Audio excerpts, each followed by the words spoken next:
welcome aboard this episode 004 of the My Boat Podcast.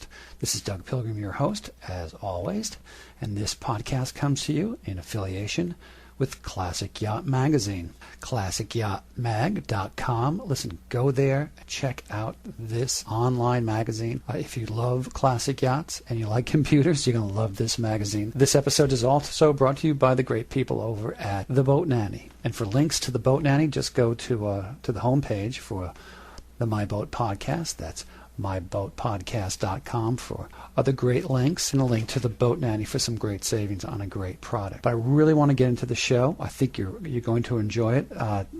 This episode is one of the reasons why I want to do this podcast.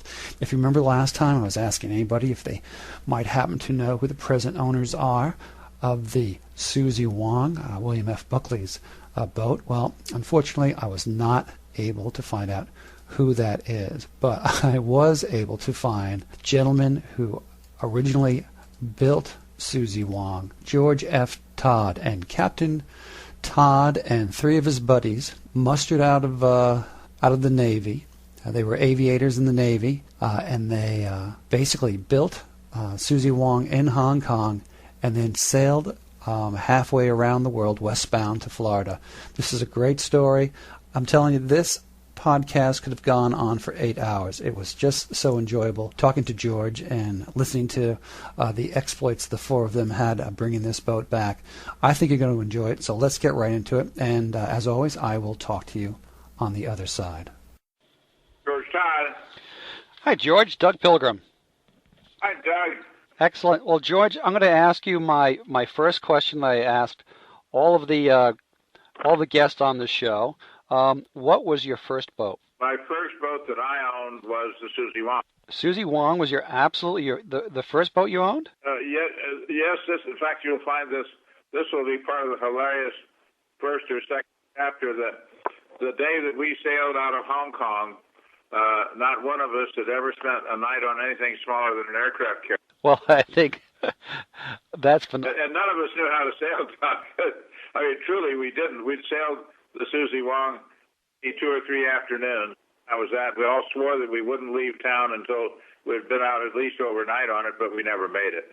Well, I don't want to get the cart in front of the horse here, so I tell you what, we'll start from the beginning. For my listeners, you probably know my last show. I put out a feelers for everyone if they know who is the present owner of the Suzy Wong. William F. Buckley has passed away, and I was trying to chase that down. And I'd also put some messages up on some e-boards out there, some chat rooms, and I was fortunate enough that George got back in touch with me in regards to this, and it winds up that George and three of his buddies were the ones that originally made Suzy Wong in Hong Kong. Is that correct? That part's right. Yeah, the Buckley had some errors in the things that he wrote. He's a wonderful raconteur, but he doesn't always get his facts right. But his intents are good, I think. I enjoy the man. Anyway. Well, I guess this is a chance then to clear the story. Bring us all to the very, very beginning of when the whole idea came up. Well, I had been in the Philippines for a couple of years as air transportation officer for the Navy. And I had a partner that I met in flight school who was off on the Lexington. And we were communicating by sending tapes. It was hard to communicate in those days. And, this is the late 50s.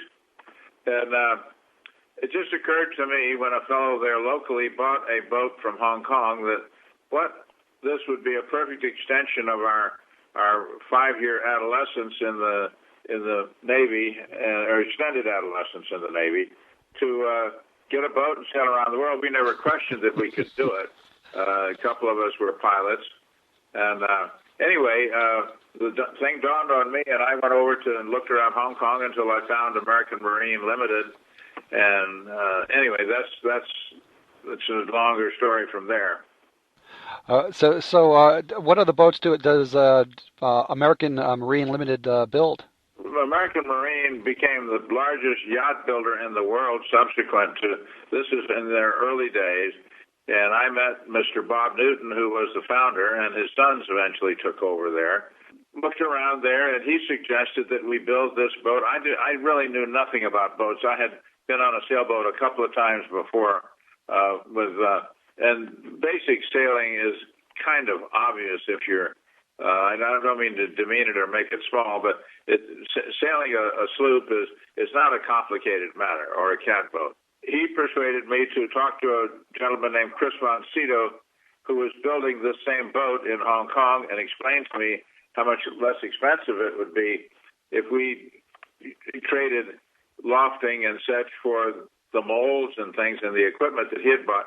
So we had the equipment remade and built in Hong Kong, copying all these wonderful things from Simpson Lawrence and wonderful stateside builders.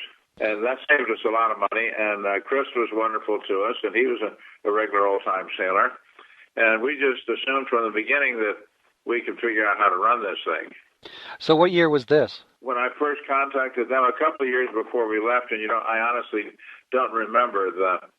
One of the delightful things about writing this book now is one of my crew on Suzy Wong said the other day is this is the right timing. None of us remember for sure exactly what happened, so we could claim it's fact, but in fact it's going to be partially fiction. That was humorous. So a good way to approach life. Don't have to be too detailed. Well, I agree, and I've always subscribed to the philosophy: never let the truth get in the way of a good story. That's right. Exactly. So, who was the quartet that originally came together for the building of Suzy Wong? Well, the four people. My first contact was Walter Banks, whom I'd met in Pensacola in flight school, and he was living with a fellow in California named Paul Cardoza. And number 4 was a young Army lieutenant that was joined to the American Navy staff, which was the headquarters for Commander Naval Forces Philippines, where I served as Air Transportation Coordinator, as ATCO as they call it. So those are the 4 guys, and of course the captain's name was Gau. Gau is a Cantonese word for dog.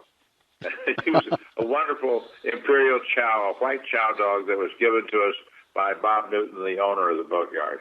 I'm sorry. Who was the fourth person of the quartet there? Steve Jackson. Oh, Steve Jackson. Okay, I'm sorry. He was an Army lieutenant that was attached to a Yaley that was attached to the Navy staff there. So he eventually ended up living in the snake ranch that I owned or rented in Manila. Did you say snake ranch? Well, that's what they're euphemistically referred to by bachelor officers on the beach. Okay. Anyway, we had a wonderful time. There were 3 or 4 of us there, and we had a cook and 2 houseboys and a dog and a monkey, and wow, what a lot of fun. And how long did it take you to actually build Suzy Wong? Oh, it took a better part of 2 years. She's built up, to build a racing boat in those days, and she's built out of teak. They build a mock-up hull that's precise in the outside dimensions, and then they bend the frames. They're bent frames to keep her light, and then they plank the bent frames. It's quite an arduous process to keep it light. So you were all living in the boatyard while you were building the ship? No, I was still in the Navy. Walter was in California at Alameda, and different people were spread around different places. I would go over there regularly, and then probably we lived there maybe the last 6 months or so. You were fitting her out those last 6 months? Well, we were fitting it out, yeah. We lived on Mok Chong Street in Kowloon, Hong Kong, and rode the bus with the local Chinese bus over to the boatyard, which was out. Anyway, the name that sticks in my mind is Gin Drinkers Bay. They have some very colorful names for places out there. Met some fabulous people, went to some wonderful occasions with them. Aussies, from all makes. That's fantastic. So, what year did you shove off from when you got all together now, and you're all in Hong Kong, and she's good to go? You're learning how to sail on her at the same time.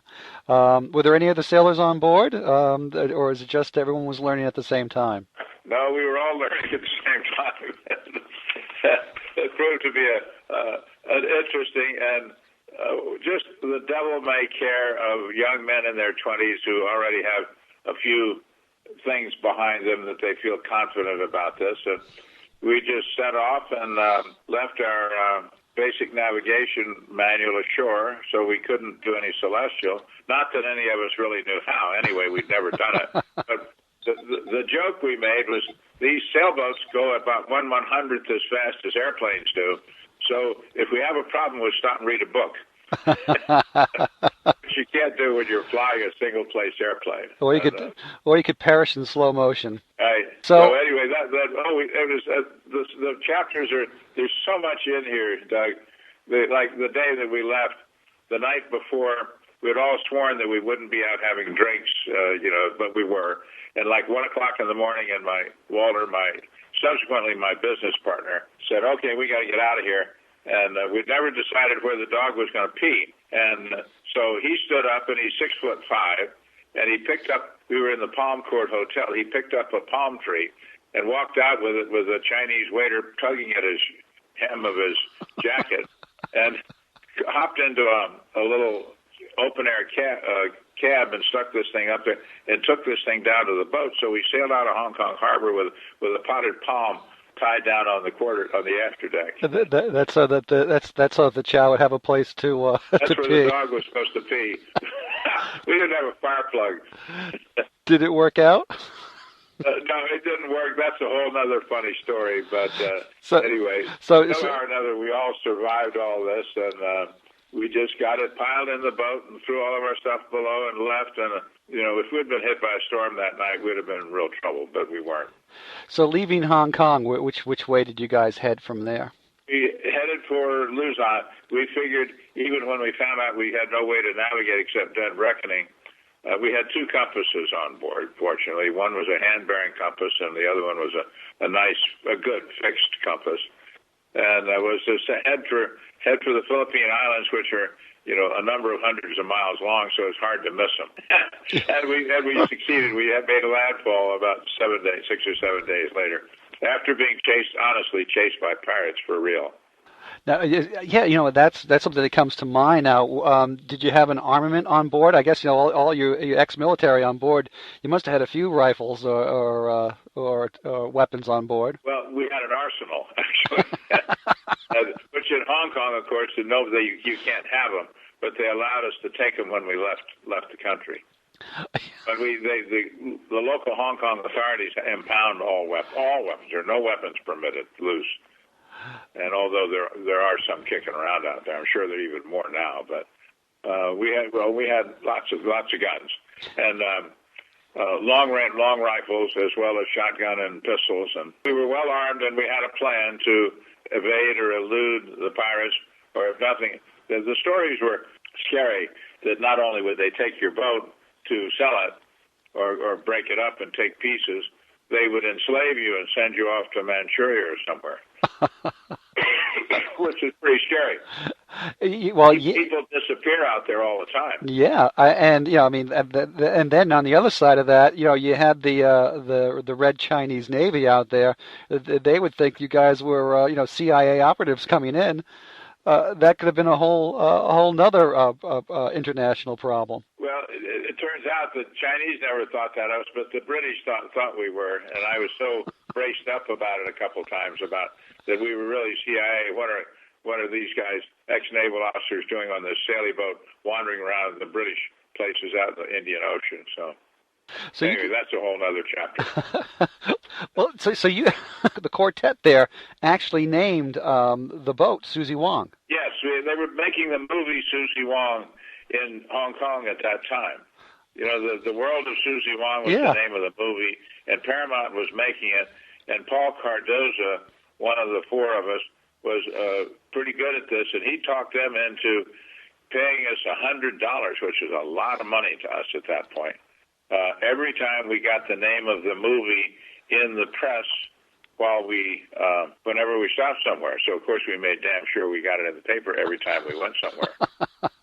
Well, and then eventually, after a little coercion, they paid up. now, now you went down to the Philippines. That must have been like a homecoming for you guys. Yes, it was, but you have to deal with all the customs things, and so we spent a pretty ugly night in downtown Manila with the mosquitoes literally eating us alive because the naval station, we couldn't stay there. The naval station, there are two naval stations around Manila Bay. One is Subic Bay, which is a huge station. The other was the one I was on, which was Sangley Point Naval Air Station, and it was the staff headquarters. And we couldn't stay there until they cleared us through downtown Manila. But we got clear of there and went out to the naval station. Fantastic. Now, from the Philippines, which way did you head from there? From out of the Philippines, we headed south. The whole basic course was west about to the States, and possibly through the Panama Canal, depending on how it went. None of us had any experience ocean sailing, or really any experience sailing, period. And we just didn't have any idea how long this was going to take or how much it's going to cost.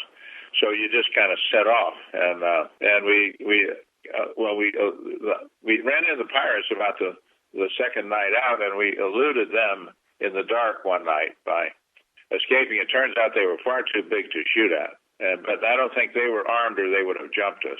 And they didn't. And they started shepherding us back toward Shanghai. And then we lulled them into complacency by 1:30 a.m. And then we shut off all our lights and popped all the sails and gunned her straight ahead. And they turned right and left and searched to the north and the south and couldn't find us. And we eluded them by dawn. All lots of fun, but very scary. I was on deck with a 45 underneath the pillow as this monster boat is approaching us. Unbelievable. Yes, but true. In fact, after we got to Seattle, I was called by an insurance company that were trying to prove the death of 4 or 5 Air Force types who had left Japan some years after we did, and they just plain disappeared, and they wanted to hear what we had to say about that because we were chased one other time. Later on in the trip down there, the Malacca Straits for Singapore. There's still a lot of pirates down that area now. Oh yes, and that's the ones you hear about more now off the coast of Africa and down off the Malacca Straits. Anyway, we got away from these guys, thank God. I didn't really want to have a shootout there. And anyway, so we got to Manila. We headed south through the Palawan Passage and had an interesting night there. We were splitting the watches. My old flying buddy Walter and I were on one on starboard watch, and Paul and Steve were on port watch, and that's all there were. We put 2 people on watch the whole time. I was the titular captain, not because of any skills, but because I was the only person there that knew all the other 4.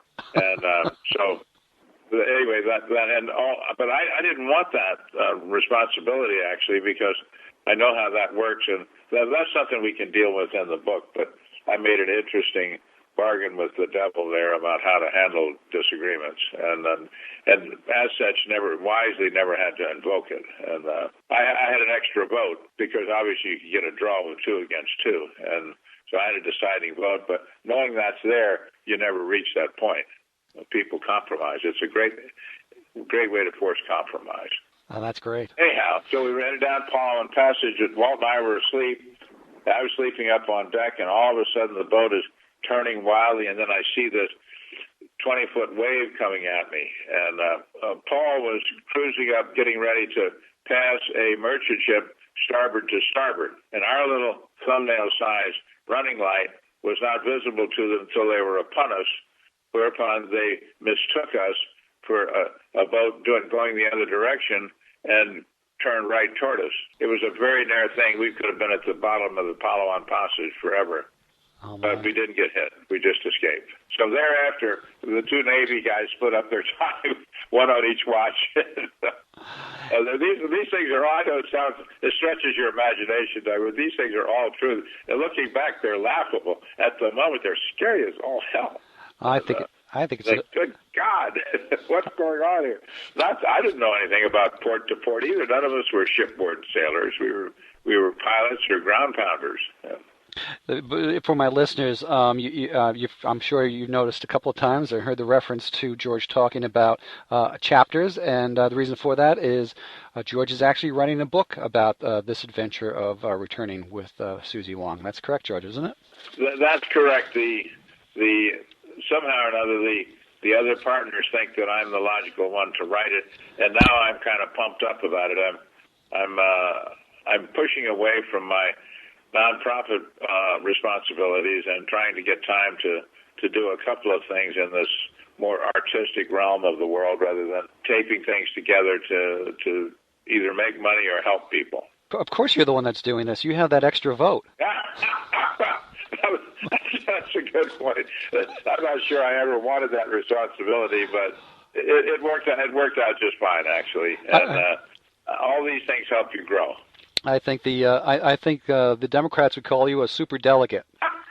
Well, that's a very entertaining thing that's going on right now. Actually, I'm enjoying that.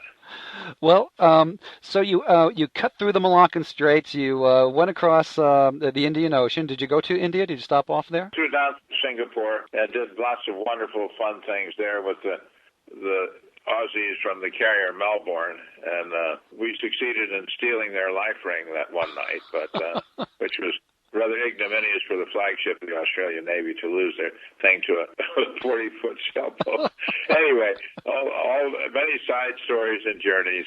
Yes, we head out up the left side of the peninsula down there, Malay Peninsula, and left from Burma out toward Adu Atoll, which is Royal Air Force staging post.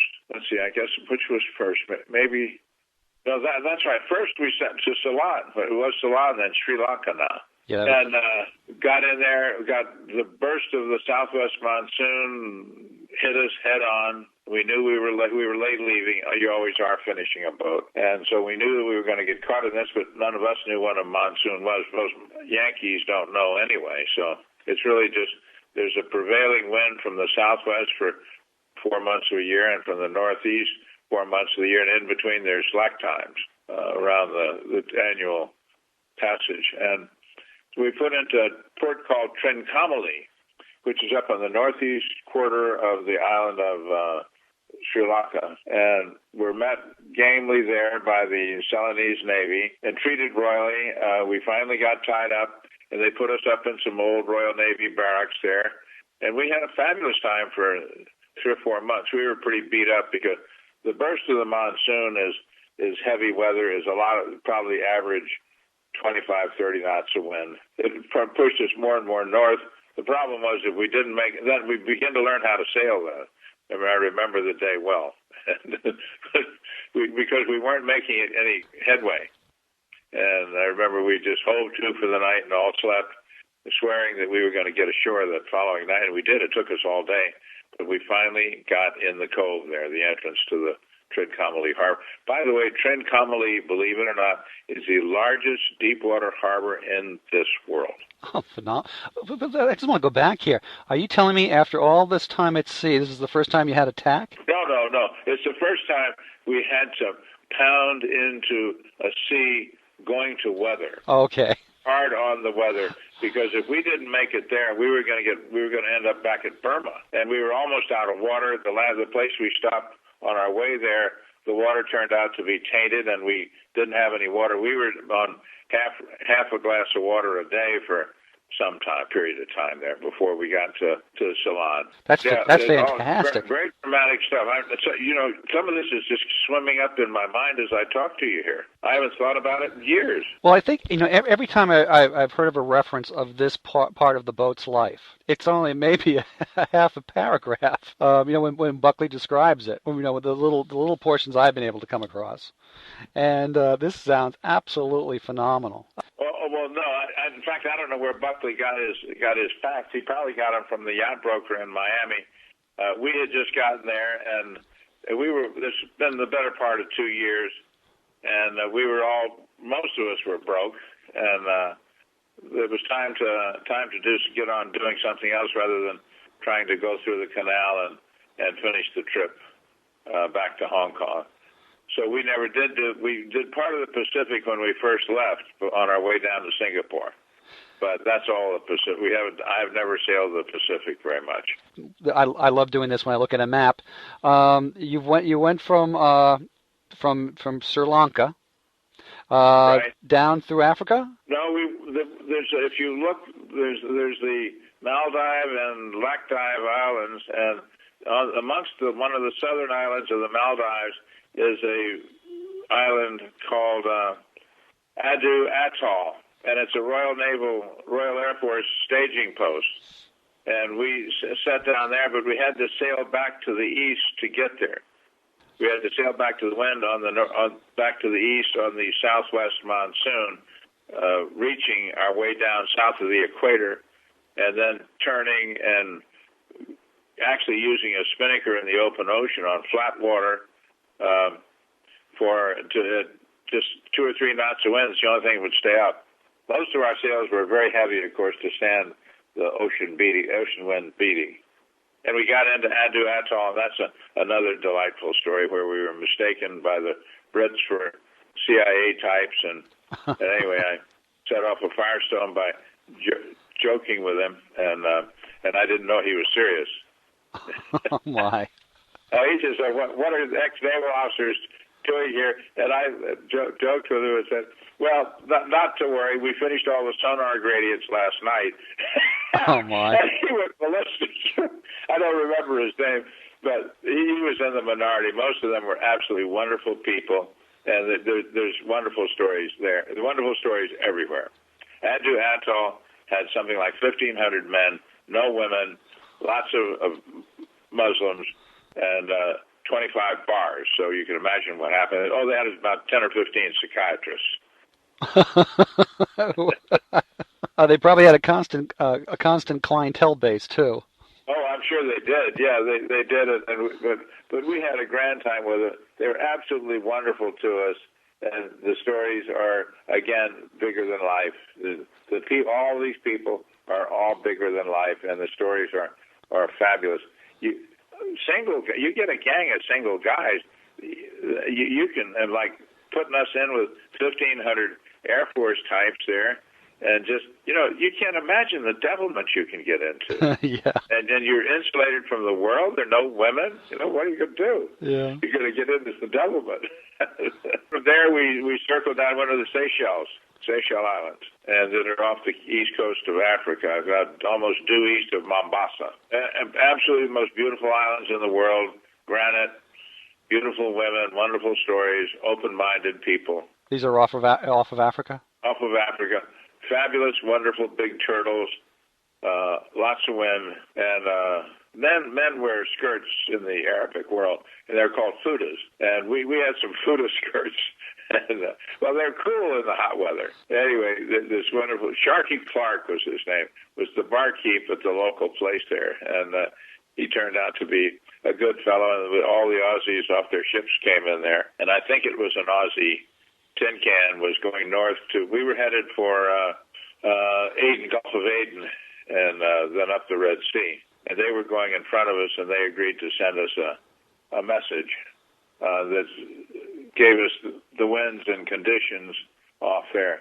And it would be, I don't think I have the message, because it was in those days they called it a Twix, and that's before your time, I'm sure. Anyway, it was a wonderful, they just said your first day is that the winds are, 10 or 20, I don't remember this exactly, but we've got it written down somewhere, 10, 15, 20 knots, and the seas are 5 to 10, 15 feet. Second day, they're putting it in our time because it's going to take us 3 or 4 days to make the run. And then the final one was the seas are 30 to 50 feet, winds are 25 to 50, or 25 gusting 50 in blowing sand. Visibility a quarter mile in blowing sand. After that, it says in very British fashion, "Good luck in your venture, Yanks." Is that great? That's wonderful. We were going north into the Gulf of Aden to go to up the Red Sea, to go into the Med. Then you took the Suez Canal. Yes, we did. And there's good stories everywhere about all this.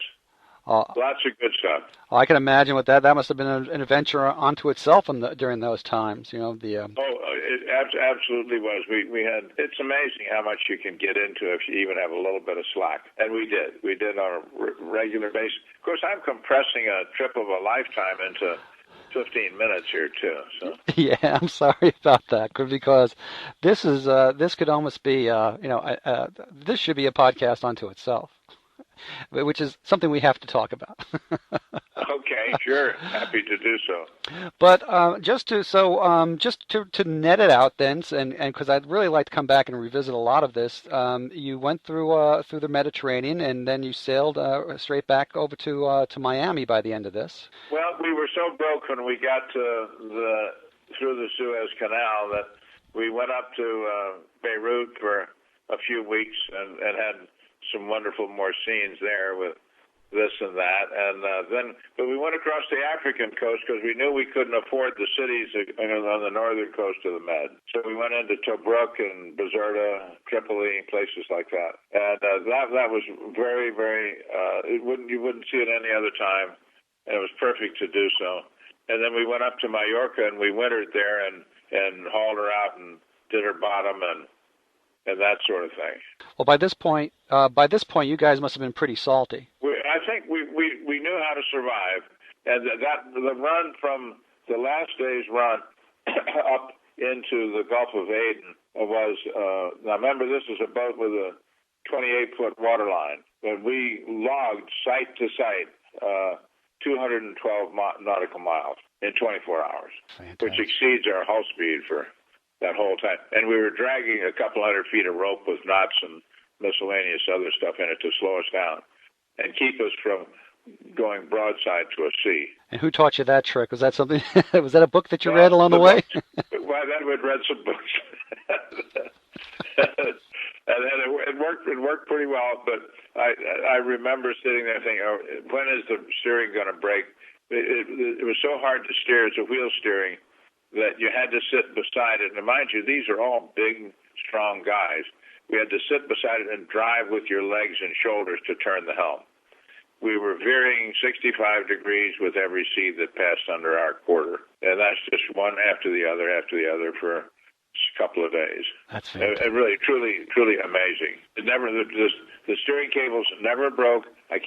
Still can't believe that. I don't ever want to see them again. So I don't know how they did it. And the people never broke either. It was pretty great stuff.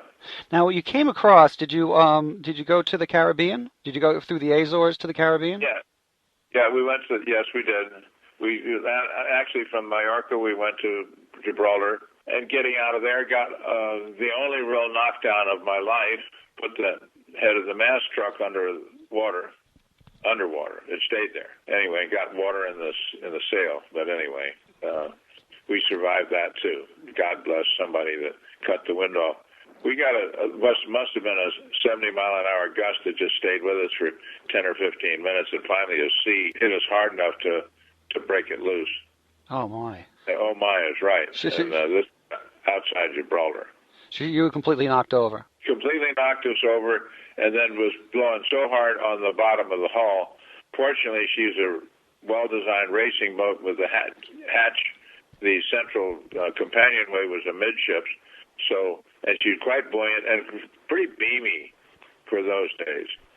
So that didn't go underwater. Otherwise, we'd have just sunk right on the spot. That didn't happen, but pretty hairy. It'll be good trying to recall that and describe how your emotions you go through with that. But anyway, we made it again, and she righted herself. We went into the islands out there, and then stayed for a while and chased our doggie, who occasionally would take off after a female and disappear like all sailors do. Then we had a wonderful Atlantic crossing into Barbados. Fantastic island. Wonderful people. Absolutely fabulous all around. Yeah, and that's a funny island with the way the wind blows. You got to hit that thing right off the top, or you're going to be working your way back to it for a long time. Yeah, we had done that. Adu Atoll was the same way. If you missed, it was 2,000 miles. But you weren't going to be able to turn around and sail against it. Anyway, errors have huge consequences out there when you're alone. And by the way, this stuff about us motoring, I had made a gross error early on with the boat. I thought I understood mechanical things, and I shouldn't have done this, but I wrote a letter to Sparkman and Stevens and asked them for some horsepower to hull speed curves. I was going to be real smart here.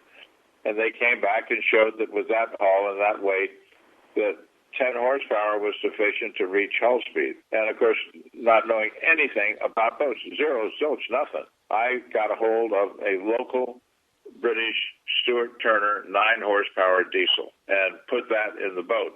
And, of course, all the other Chris Vancito was putting in a 30-horsepower Gray Marine. But this was cheaper, and it was local. I knew parts would be... Anyway, what a story. She would motor at hull speed in absolutely flat water, but the minute there was a 1-foot chop, she'd stop still. So, believe me, we sailed around the world. We didn't motor around. You were an environmentalist before it was trending. Before it was known to be, right. Oh, that's great. So, okay, so you've had it. Now you're in Miami, and you decide to sell the boat. Oh, we'd reached that conclusion already. A couple of guys were in love. One of them had just met his wife-to-be. And, it was just time to, we hadn't really, I guess we'd had enough. We'd seen enough. It had been a fabulous trip, and it was time to sell a boat. And we found out that we could get around $30,000 for it. So we put it on the market at something over 30 and ended up getting 30 from Buckley, and we only had 18 in it. Well, that's good. You could have used that extra cash though, probably on the trip. Yeah, believe me, we were all broke except for Steve. One day in Mallorca, Steve was this wonderful guy, and he got this letter, and he opened this letter, read for a while, and he looked up and he said, "Hey guys, I think I'm a millionaire." Really? The family had sold the business or something, and he was going to be one of the beneficiaries of it. But that's the rest of us were all broke, though. Gave him a reason to live. Yeah, that's right. Well, in Mallorca, that's a subject. It was an amazing place then, and very inexpensive to get the boat redone, and we lived there. Barkeep, a British lady, fixed us up with a place to live, and if my recollection is correct, I think she came over and did the bargaining in Spanish with the maid to come take care of us poor blokes that didn't know what they were doing. I don't remember right offhand what we paid for rent, but it was nominal. And she got saying something about how much she was going to pay this lady, and then had this vehement argument. And the lady only wanted to work 6.5 days. Mm-hmm. And I can't remember the gal's name. This will all swim back up, but she wanted to work 7 days. Anyway, we had a lot of people protecting us in those days, Doug. Well, you were being watched from above, that's for sure. Absolutely, for sure. Well, so did you ever get a chance to meet Bill Buckley during the purchase of the boat? No, never did. We got it all set up there, and we thought the guys were good with it. We're selling it, and so we all went on about our ways to see our relatives and friends and the people that weren't sure if we would have survived this. And Banks and I headed for Seattle ultimately. In the interim, we went up and down the coast visiting friends and acquaintances, and we reacclimated and found out how much this country is different from the rest of the world. Mm. I had been overseas by then for about 5 or 6 years, and America is a provincial place. The rest of the world doesn't think the way we do, and with some reason. So this was 1961? This was probably 61, yeah, I think so. Totally enlightening trip. Can't tell you how delighted I am that I did it. It changed my life. I've been a boat addict ever since a few weeks of that. And something every human needs to do is spend a few days or weeks on an ocean-going boat sailing trade winds, so that you get the feel of the sea. And it's completely changed your life. You're a captain now, and out of Seattle, and you're and here's my intro, and you're involved with a very interesting endeavor. I was wondering if you could tell us all a little bit about it. Well, what I'm doing now is I'm self-appointed, as one fellow calls me, the Great Kahuna.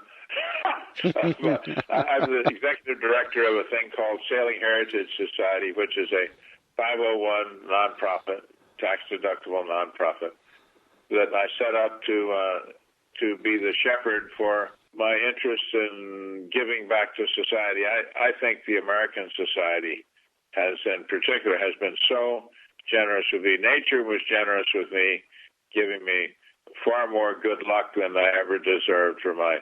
I always say, people say, "How are you?" and I say, "Better than I deserve," because if people knew what I was thinking, I'd be in jail. Anyway, I have a mighty good time in life, and I've been very lucky, and I'm lucky to be alive at my tender age of 76, and have the resources that I have, and be able to do what I do. We sail boats to help people in need, whether it be sick kids or hospital patients, maybe 25 or 30 smaller nonprofits that we help. We take out their people. We take out abused kids. We take out abused families. We take out hospice people. We do a regular business with the Cancer Care Alliance with a lot of cancer kids and cancer adults. And running a boat, this is just a perfect justification for a grown man to continue playing with sailboats. That's the way I look at it. So that's how lucky I am.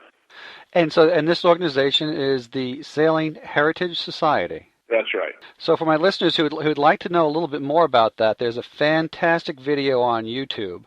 And what I have done is go to myboatpodcast.com, and you'll find a link there that'll bring you right to the movie. You get a chance to look, see what that organization is all about, and if you are a captain and if you have a boat, and there are some opportunities that you might be able to get involved with that could help some others out, and I guess be a good tax write-off too. But let's start small, with 1 foot at a time as we walk on. Go to my website. Go to the Healing Sea link you'll see there, and you can see the video, and you can see links to where you can go donate to this and to find out how you can become involved. How's that sound, George? It sounds great. My objective now is to spread this idea to other cities and eventually to sailors. People all over the world need help, and sailboats sounds like a kind of crazy way to do it. It's an expensive thing, but basically your own sailors do all your own work. The costs are covered by chartering the boat. So it's a wonderful thing, and I would recommend it to anyone. That's fantastic. Hey, okay, and for my final question, since that day that you left her in Miami, have you ever seen Suzy Wong again? I have not. I've seen pictures of her. Some of the other crew members, I believe, have seen her. At one point, I got a picture of her that she was a sloop, and I understand some of the beautiful hand-lacquered woodwork had been painted over with good old yacht white. But who knows? She's still a wonderful, wonderful boat. She knew so much more about sailing than we did. She saved our buns a lot of times. That's fantastic. Well, then maybe we can find some way of getting a reunion together with Suzy Wong. Oh, I hope so. I'd love to see her. Well, I'll continue my detective work, and you can continue yours at your end, and we'll see what we can come up with. I think that's the makings of another great show. Well, I appreciate your time, Doug, and anything you can do to help us would be much appreciated. And I'm enjoying your magazine and your show. Well, very good. George, thank you for chasing me down. Thank you for coming on the show today. I appreciate the story. This really, we could go on for 8 hours just listening to this, but I think this will just be a tease for everybody to go out and to purchase your book when it comes onto the market. Okay, that won't be too long, I hope. Well, I'm going to push you. Now that it's out there, you have to do it, right? We got now. I've spoken. We have to do it. That's right. Matter. Thank you, Doug. Very good, sir. Thank you again. Appreciate it. My pleasure. Well, I hope you enjoyed listening to that little interview as much as I did. I'm telling you, I said it before and I'll say it again, I could have spent 8 hours just listening to George and some of the exploits that they had along the way. I mean, what more can you want? Pirates, CIA, boats getting knocked down outside of the Straits of Gibraltar. I mean, everything is there.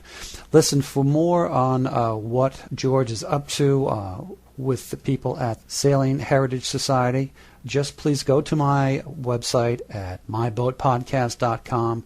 Please go there. Please check out the video. You'll see a link for it, Sailing Trips on the Healing Sea. I think you'll enjoy that. While you're there also, check out the Boat Nanny promo. Hey, listen, do me a favor. Go to the Boat Nanny promo, take a look at it, give those guys a call, even if you're not going to buy anything, just say, hey, I listened to this podcast, I heard about you guys, not going to use you right now, just wanted you to know that I'm very interested in the product, and I heard it on the My Boat podcast. Just want to make sure they know that we're there. And also, while you're there, also, click Classic Yacht Magazine. I have a quick introduction there. You can get right into it and read. And listen, Classic Yacht Magazine is a free online publication. I think you'll enjoy it. So, once again, thank you very much for listening to this podcast, and thank you very much for staying subscribed. I've got some great podcasts coming up in the future. I think if you enjoyed this, I think you're going to enjoy some of the things I have planned, if I can pull it out. But no announcements right yet until everything is recorded and in the can, but there's a couple of little adventures I have planned. So stay subscribed, stay dry, stay safe, and I'll talk to you next time. Thanks.